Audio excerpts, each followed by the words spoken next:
الو الو خودتی؟ بله شما؟ من؟ مقام معظم رهبری. اسمت کدومه؟ فامیلت کدومه؟ همون مقام عظما. بابا اسمتو بگو، همون که تو شناسنامته.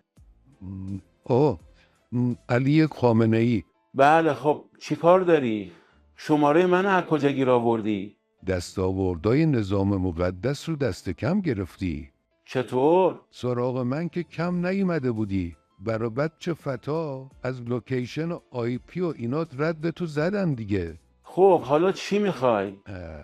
گفتنش مثل انتخابش سخته.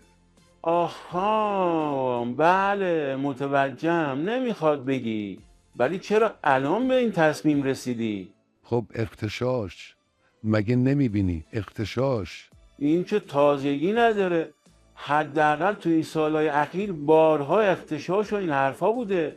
نه، این بار فرق میکنه. چه فرقی؟ توضیحش چه فرقی برای تو داره؟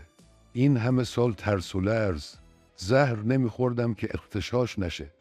آخرش هم مزه زهر رو از دست دادم، هم اختشاش به سرم اومد. زهر؟ مگه مزهش خوبه که میگی؟ منظورم مزهش بود، نه خودش.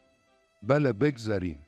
هیچ وقت نمیخواستم با درد اختشاش برم. تو که هیچ رقمه نمیخواستی بری. خب حالا؟ خب که چی؟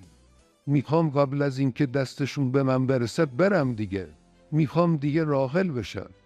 باشه، ولی نمیتونی همزمان و هم شیوه رفتن خودت تعیین کنی. تا اینجام امتیاز گرفتی که جواب تماس تو دادم. پس میگی چی کار کنم؟ مگه شورای نگهبانم که از من مشورت میخوای؟ گفتم دیگه فقط یکی رو میتونی انتخاب کنی، زمان، البته زودتر از موعد، یا شیوه رفتن. باشه، همون زمان رفتن که هر چی زودتر باشه.